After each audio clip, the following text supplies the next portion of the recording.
urashimwa ibihe byose uko niko tuzishima nitugera mw'ijuru iwacu yaraturinze mu bibazo tunyuramo yaraturinze Imana yacu ni igisubizo ku bantu bose.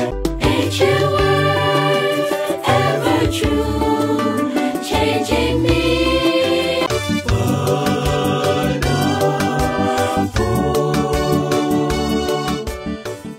Dufite umunezero mwinshi kubasha gutangaza amavideo azasohoka vuba kuri uru rubuga.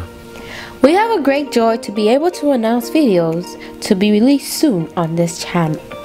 Izi video ziri kumwe na album yitwa Birakwiye ko Dushima.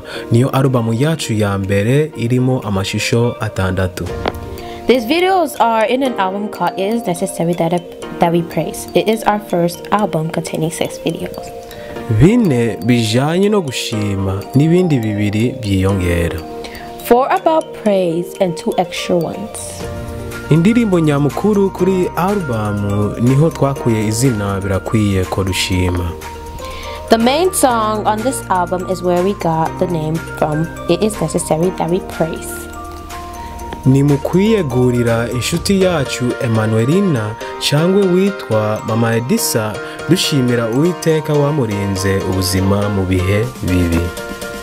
It is in dedication to our friend Emanuelina, or called Mama Edisa, in praises to the Lord who has kept it through life-defying times. Indirimbo ya kabiri yitwa Naringiye kumugara.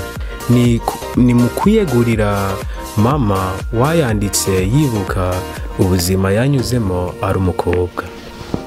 The second song is called I Was to Be Disabled. It is in dedication to our mother, whom wrote it in remembrance of her childhood experiences. Twizere ko wishimiye buri ndirimbo kuri album kandi komeza ureba uko zizaza. We hope you enjoy each and every song on this album and keep looking out as they come.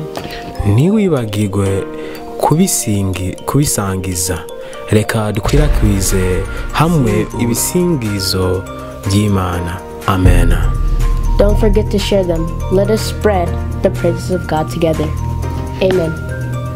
Murakoze. Thank you.